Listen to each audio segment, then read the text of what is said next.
வணக்கம். என் பெயர் நிதாகன். நன்றியால் நலமுடன் வாழ அப்படின்ற கோர்ஸை நான் இப்பதான் படிச்சு முடிச்சேன். இது என்னுடைய 8வது கோர்ஸ். இதுல இருந்து நான் என்ன கத்துக்கிட்டேன் அப்படின்னா, நம்ம வாழ்க்கையில கிடைச்ச எல்லா உதவிகளுக்கும் நாம நன்றி உணர்வோடு இருக்கணும் அப்படின்றத நான் கத்துக்கிட்டேன். நம்ம வாழ்க்கையில நம்ம வாழ்க்கையில சில பேர் நமக்கு தெரிஞ்சு உதவி செய்வாங்க. சில பேர் நமக்கு தெரியாமல் உதவி செய்றாங்க.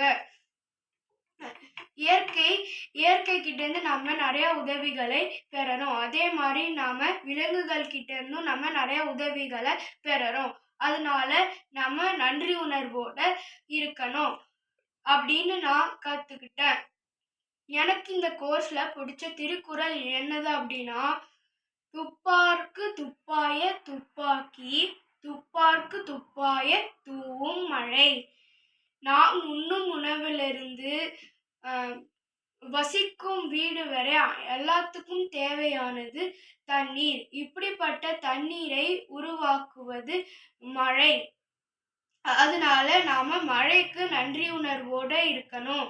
நம்ம இயற்கைக்கு நன்றி உணர்வோட இருக்கணும். நம்ம இயற்கையை மாசுபடுத்த கூடாது அப்படின்னு நான் கத்துக்கிட்டேன். அடுத்து எனக்கு பிடிச்ச திருக்குறள் என்னது அப்படின்னா, மண்ணுயிர் ஓம்பி அருள் ஆழ்வார்க்கு இல் என்ப தன்னுயிர் அஞ்சும் வினை. இந்த மண்ணில் வாழுற அனைத்து உயிர்களையும் நாம அருள் குணத்தோட பார்க்கணும். நாம அப்படி அருள் குணத்தோட பார்த்தோம் அப்படின்னா தன்னுயிர் அஞ்சுற மாதிரி நமக்கு எந்த ஒரு துன்பமும் வராது. நாம தெய்வ நிலையை அடைய முடியும் அப்படின்னு திருவள்ளுவர் இந்த திருக்குறள்ல சொல்லியிருக்காங்க.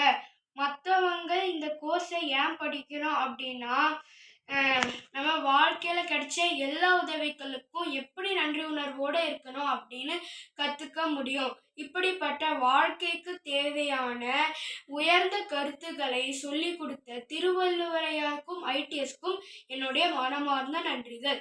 நன்றி, வணக்கம்.